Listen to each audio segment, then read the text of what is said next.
When I bought this farm in 1957, it was tenant operated and had a small acreage, 4.5 acres of tobacco on it, and maybe a few acres of wheat and corn, things like that, but it was not really farmed, and a lot of it was laying out and, just growing up in broom straw or what have you. And the hedgerows were creeping out every year and so forth like that. It wasn't kept up very good. And they did have a 10-acre pasture here that they had sowed down and had some hogs on it. But other than that, it was a matter of building up the soil. It didn't look like it had a whole lot of organic matter or anything else like that in it. And when you would plow something down, maybe you'd go back 6 months later and the residue that you plowed down would still be there. So you didn't have any action in the soil to really decompose that. Mainly soil erosion, and the practice was back years ago to they'd clear some woodland every year. They called it new ground, and they would they'd have tremendous crops in it for a couple years, and then it would get depleted and they'd move on to something else. Maybe it would eventually grow back in pines or something like that. But they didn't put anything back into the soil to amount to anything. They didn't have a lot of cattle, have any manure to put on. Everybody have a mule and a family cow and a few chickens and a hog or two, and that was it.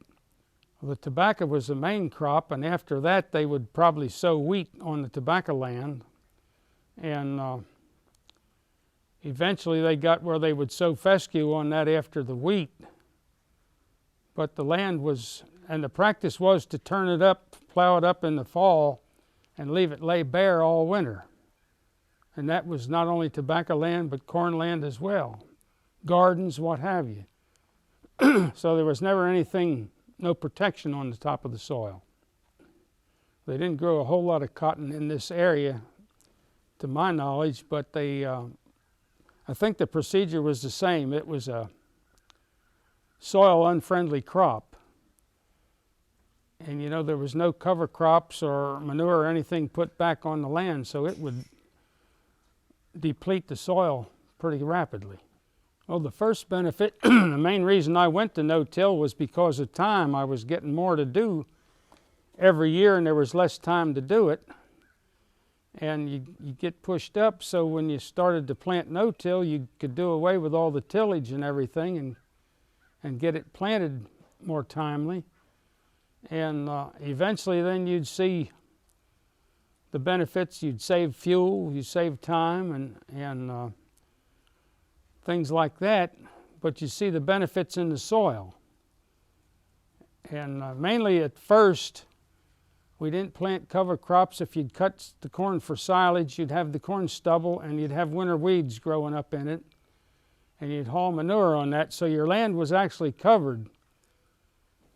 But those winter weeds weren't putting a whole lot of organic matter or anything back in the soil, no biomass to speak of. And then we eventually got into planting rye, and we would plant through that while it was standing, which was a fiasco a lot of times. You'd be in, think you had your marker in the outside row and it would be one row over, so you were double planting one row and things like that. And then I started in '83, I think was the first vetch I planted. And I liked it so well when I planted it the next spring that I went to it on all my corn silage land. And back then we didn't know enough to roll it, so we just planted straight through it. And that worked fairly good. The one problem with vetch that I had was the fact that in the fall we would haul the liquid manure out of the lagoon and spread it and disc it in as quick as we could to save nitrogen. Then when you plant the vetch, it's a spindly little plant, and it wouldn't cover the soil. You didn't have your soil covered during the winter anyhow. Well, that didn't suit me. We eventually started to mix rye with it. and that seemed to be the ticket. And I also put crimson clover in it, and I used that combination for a long time till I started to add, every now and then we'd add some Austrian winter peas, and then we got into tillage radishes a few years back. And the more, it seems to be that the more species you have growing together, the diversity of your cover crop, the better it is. But with the rye and the vetch, the rye would get as high as this tractor hood back here or higher. The vetch would climb up the stalks like a trellis effect, and when you rolled it, it would roll it down as flat as this floor.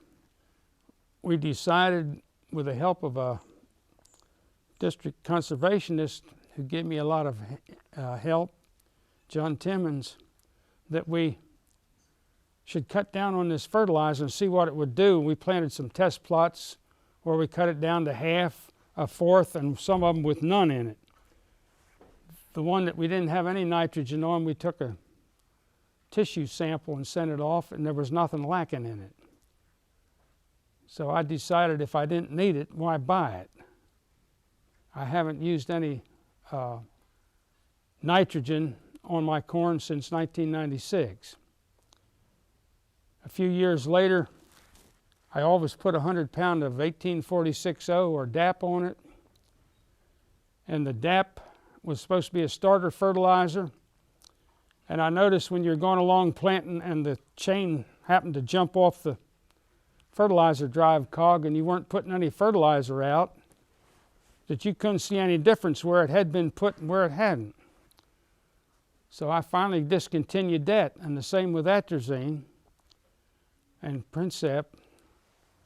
You'd spray them on top of this rolled down cover crop, and if it didn't rain within a short period of time, it looked like that dried up on that residue and never got into the soil, so you were wasting money there. And about the last 4 or 5 years, I haven't used any atrazine or DAP. The theory there is that if your roots are still attached and that's still not dead, it's still going to suck up a little moisture. The one drawback with waiting before you plant to get as much biomass as you can is the fact that that is taking moisture to grow it.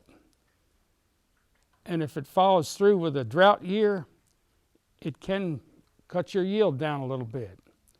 So you have to make a management decision whether you want the cover crop to grow to its maximum and produce as much nitrogen and biomass as it can, or do you want to terminate it a couple weeks sooner and try to save some moisture? The more diversity, they call it a cocktail mix, and the more species you get in that cover crop, each one complements the other one to some degree. Just like you see in nature, you have different species growing side by side. Well, this is a sample of the cover crop as it grows in the field, and we've got a mixture of Abruzzi rye, hairy vetch, mixed a few Austrian winter peas in with it, crimson clover, and we used some tillage radishes in with it. And of course you have the winter weeds, chickweed and henbit that comes up in along with it. And it normally gets a good cover on the soil before you get colder weather. The radishes will winter kill when it gets down below a certain temperature, so they don't last all winter. Well, this shows the root mass and the topsoil where your main organic matter is, and the consistency of it. And if you put that in a slake test, it'll still be there the next week.